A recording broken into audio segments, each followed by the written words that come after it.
Pasamos al orden de las viudas. Y vamos en primer lugar a los antecedentes. En la primera generación cristiana existen indicios de viudas que formarían parte de un grupo que cuenta con un cierto reconocimiento en los grupos creyentes. No obstante, no puede todavía hablarse de un orden propiamente, es decir, de un oficio reconocido como tal en la organización de la Iglesia.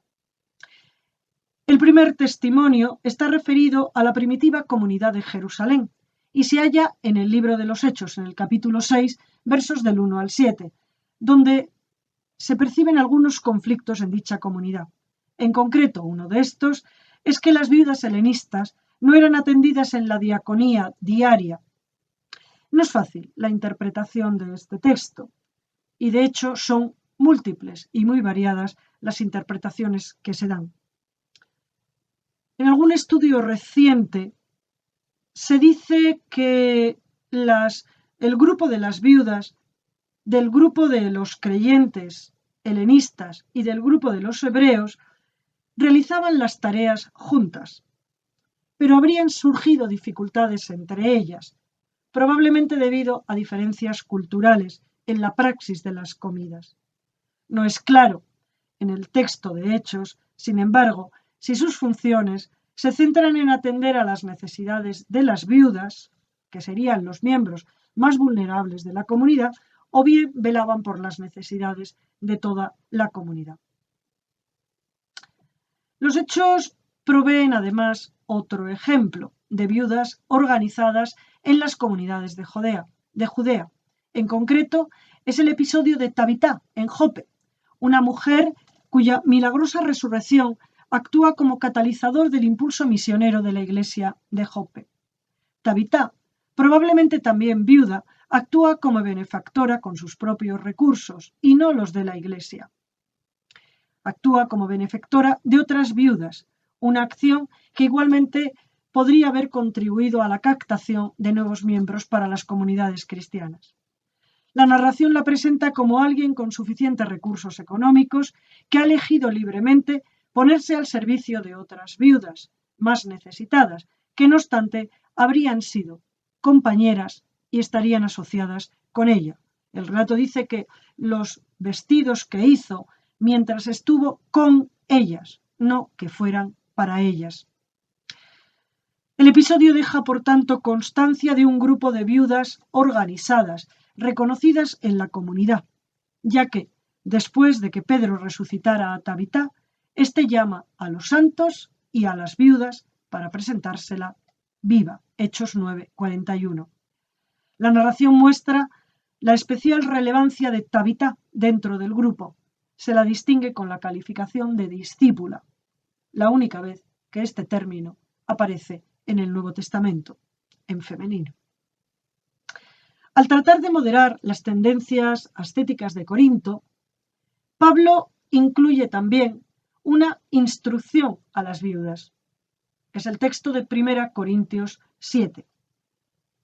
Del texto se deduce que algunas viudas en Corinto han elegido quedarse como tales, es decir, han optado por una vida ascética, como probablemente otras mujeres del movimiento cristiano. Su viudedad ha abierto para ellos una cierta vida autónoma, si económicamente podían mantenerse o eran ayudadas, y por lo tanto estar en condiciones de ejercer algún tipo de liderazgo comunitario, en línea con lo que ya hemos visto con Tabitá y como luego se ve en la comunidad de las pastorales, 1 Timoteo 5, y que veremos.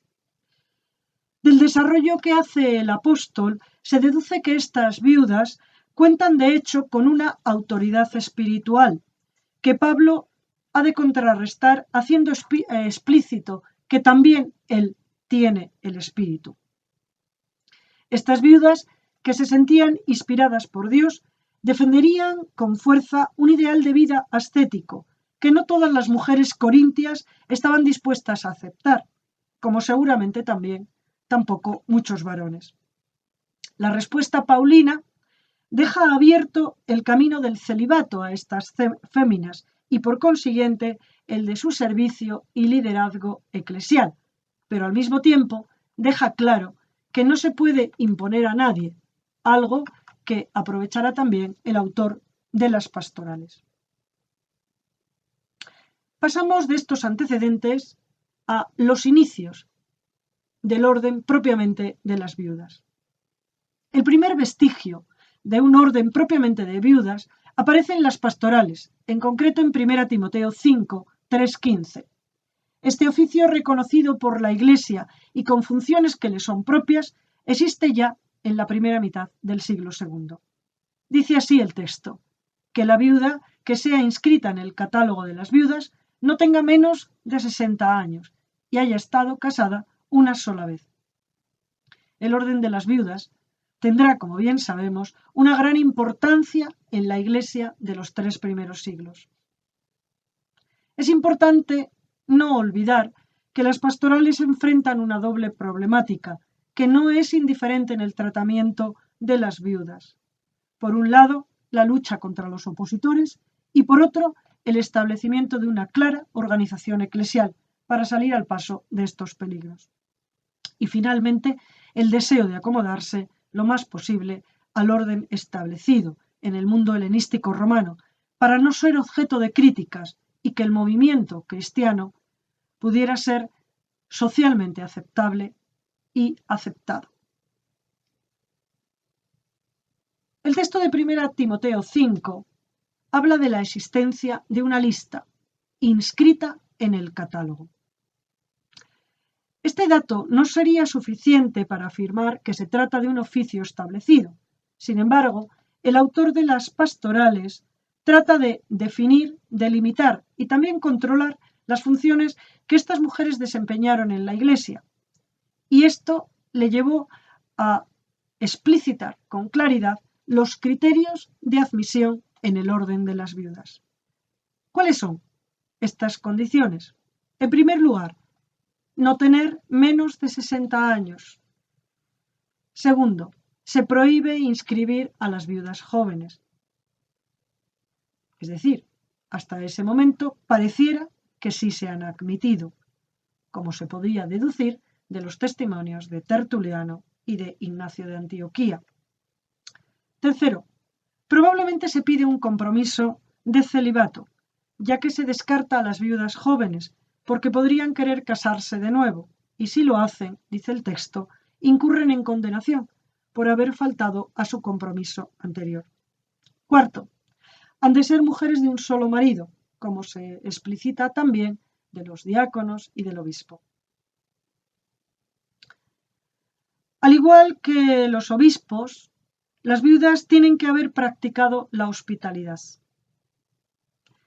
Han de haber educado bien a los hijos, socorrido a los atribulados y haberse ejercitado en toda clase de buenas obras. Es importante igualmente notar que en 1 Timoteo capítulo 5, verso 3, se pide honrar a las viudas y se hace la sugerencia de un voto o promesa, si bien no se puede identificar cuál exactamente. Algunos autores avanzan la idea de que se trata de un voto de celibato o bien un voto de fidelidad a Cristo. Además, a las viudas se le exigen una serie de condiciones. Como previamente se han identificado estas condiciones para los episcopoi, los diaconoi y los presbiteroi. Se trata ciertamente de un oficio eclesial reconocido, como lo fueron otros. No es fácil determinar en este momento en qué consistía exactamente su ministerio, pero es posible avanzar algunas tareas de acuerdo a las condiciones que se supone han de tener para ser incluidas en el catálogo.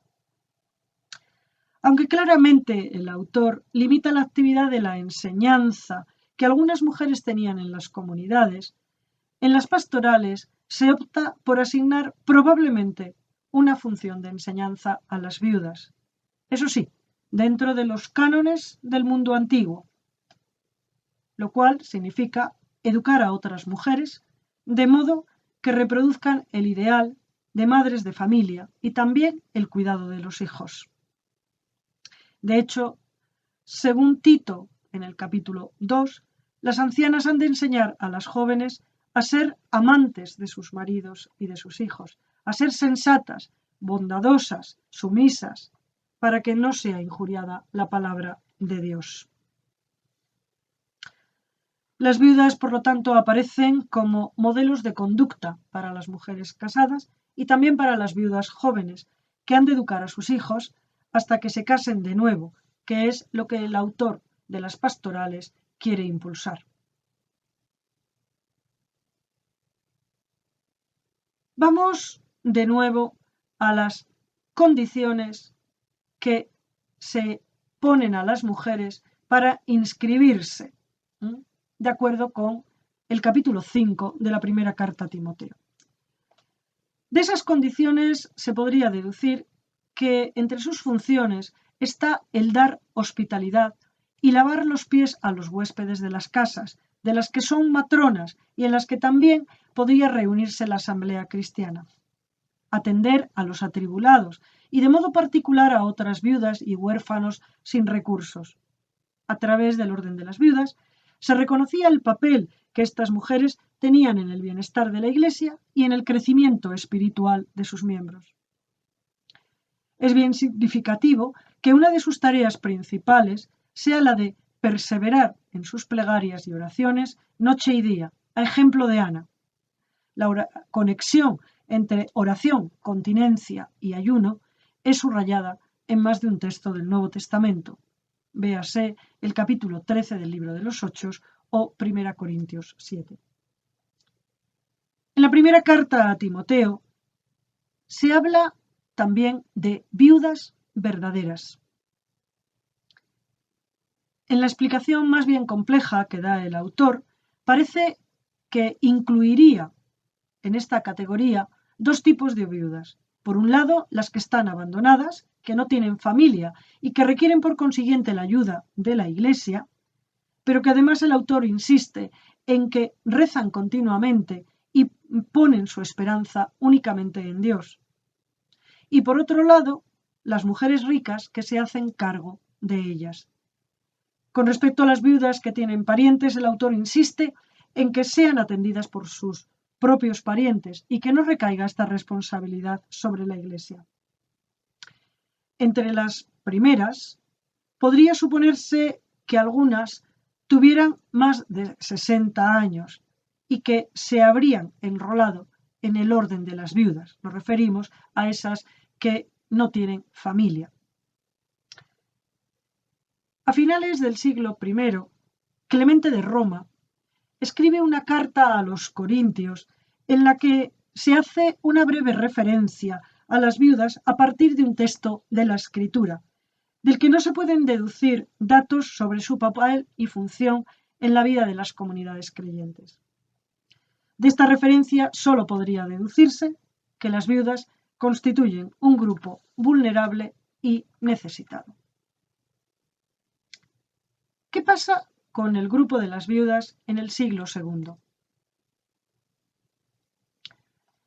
Durante el reinado de Trajano, en los comienzos del siglo II, dos cartas de Ignacio, obispo de Antioquía de Siria, la carta a los de Esmirna y la carta a Policarpo, nos dejan noticia de dos posibles viudas en alguna comunidad de Asia Menor.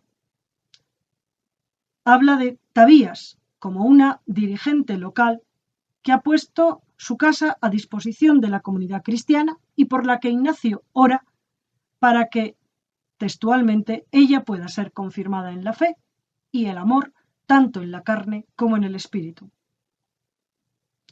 De la correspondencia de Ignacio conocemos también la existencia de Alce.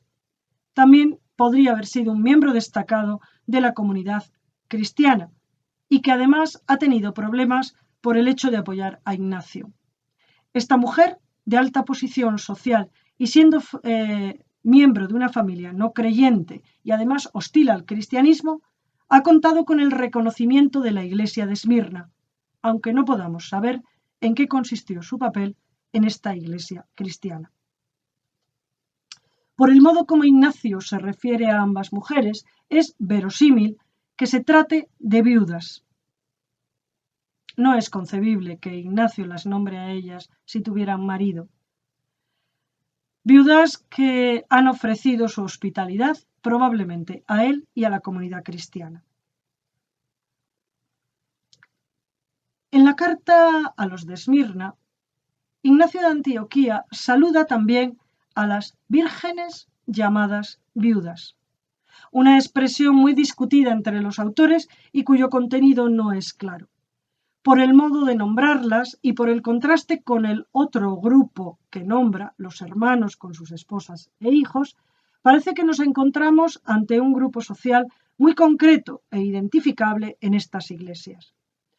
Para llegar a entender bien la expresión de Ignacio, es preciso tener en cuenta que en griego y en latín el significado del término gera o viuda es ambiguo y no equivale sin más a nuestro vocablo viuda. El significado más apropiado para estos términos es mujer que vive sin un marido y que por lo tanto puede haber elegido, al menos en algunos casos, una vida continente como las vírgenes e incorporarse a un grupo definido en la Iglesia. Por ejemplo, Tertuliano en el siglo II habla de una mujer que decidió dejar su marido y que fue conocida a partir de entonces como viuda. En otro texto de Ignacio de Antioquía, este pone sobre aviso sobre una cuestión muy relevante. Dice Ignacio que las viudas han de estar sometidas a la autoridad del obispo. Que no se descuide, dice el texto a las viudas. Después del Señor, sé tú su protector, refiriéndose a la figura del obispo.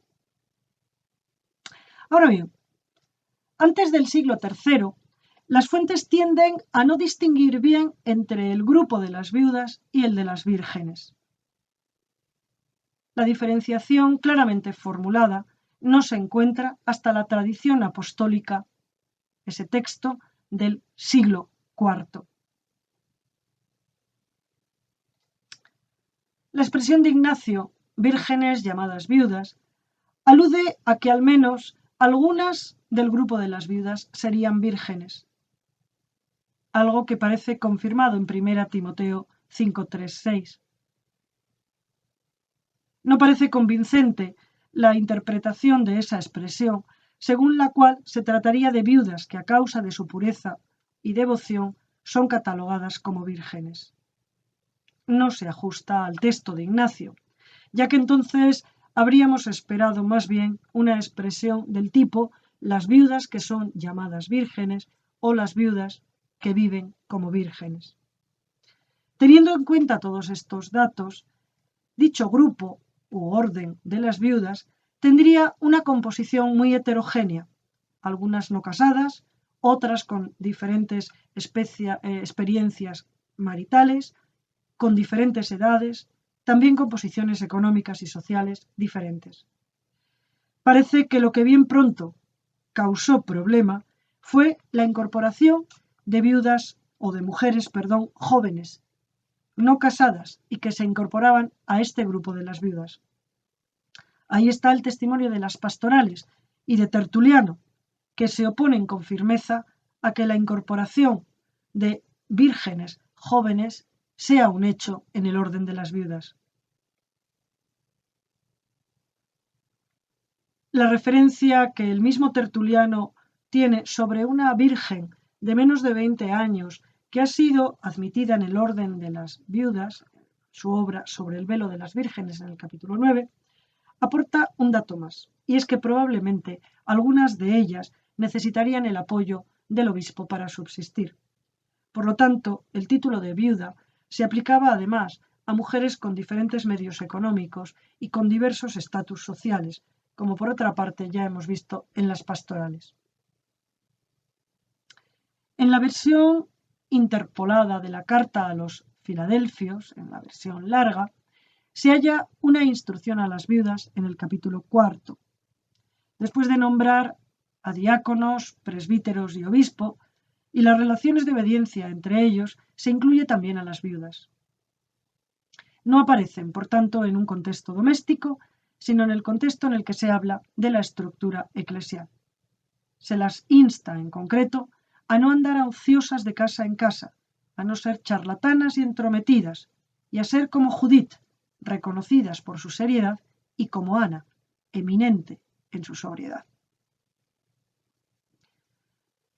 En torno al 135, Policarpo de Esmirna escribe una carta a los filipenses, en la que, hablando de las viudas, utiliza una imagen que será común para hablar de ellas. Son, dice el texto, altar de Dios. En línea con las pastorales, Policarpo hablará de la oración y pedirá que sea una oración de intercesión constante por toda la comunidad, amén de insistir en sus cualidades, prudentes, apartadas de toda calumnia, maledicencia y falso testimonio, apartadas del amor al dinero y de todo mal. Ahora bien, la oración ocupa el lugar del sacrificio en el cristianismo de los orígenes, y las viudas están constantemente orando por la comunidad y realizando buenas obras. Con la metáfora del altar, se resalta que estas mujeres son ejemplo del sacrificio de Cristo que trae la salvación, de su entrega total. Son un sacrificio vivo, entregando su vida toda al servicio de todos, realizando buenas obras e intercediendo por la comunidad. Esta metáfora altar de Dios para referirse a las viudas aparece también en Tertuliano, pero en su caso para justificar que no han de volver a casarse.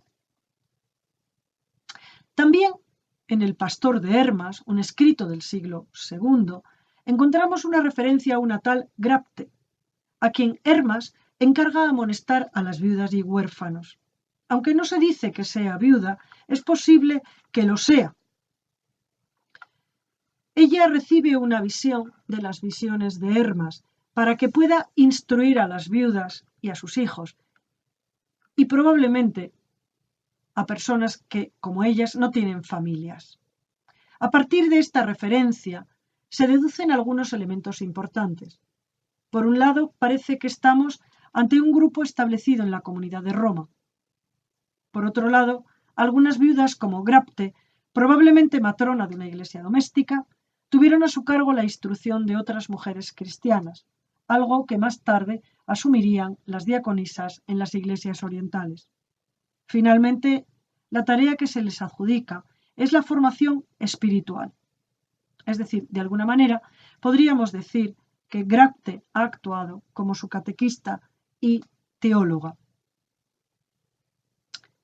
Es probable que esta mujer, Grapte, como indica su nombre, sea una liberta con una posición socioeconómica elevada y, por tanto, no podríamos incluirla entre las viudas pobres. Con ella tenemos un ejemplo más de la variedad de estatus existente entre el grupo de las viudas y también de educación, ya que Grapte sabe leer y escribir. En línea con las pastorales, también Clemente y Orígenes incluyen a las viudas junto con obispos, presbíteros y diáconos.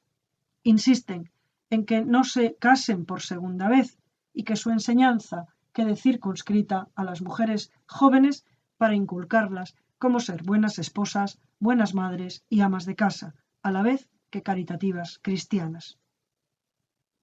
Según Orígenes, una de las tareas que corresponde a las viudas es la de lavar los pies de los santos, como ya se había especificado en 1 Timoteo 5:10.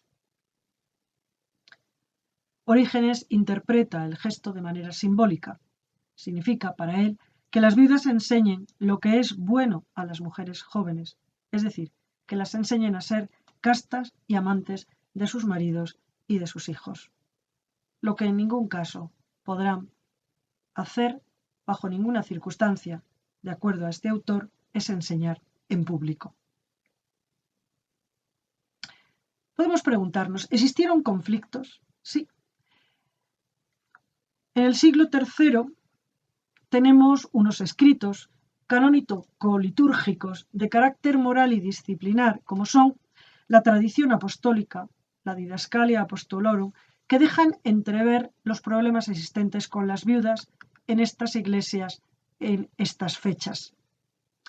La tradición apostólica 10 entiende que las viudas no son ordenadas, sino simplemente instituidas por medio de la palabra. No se les impondrá, por tanto, las manos, ya que ella no ofrece, dice el texto, la oblación y no desempeña un servicio litúrgico. La tradición apostólica deja entrever la fuerte presión que ejercieron las viudas en este periodo para ser ordenadas y formar así parte del clero incipiente, vinculado a tareas cultuales. La tradición apostólica dice que se ha de instituir como tal a quienes son viudas de hace tiempo. Y si no es así, que estén a prueba durante algún tiempo, pues con frecuencia las pasiones envejecen con quien les hace un sitio en su interior. Su función queda circunscrita a la oración, que por otra parte el texto afirma que es la tarea común a todos los creyentes. Es decir, no está claro el estatus que se adjudica a las viudas en la tradición apostólica. En la Didascalia, escrita, como hemos dicho, probablemente en el norte de Siria, se encuentran bastantes pasajes dedicados a las viudas.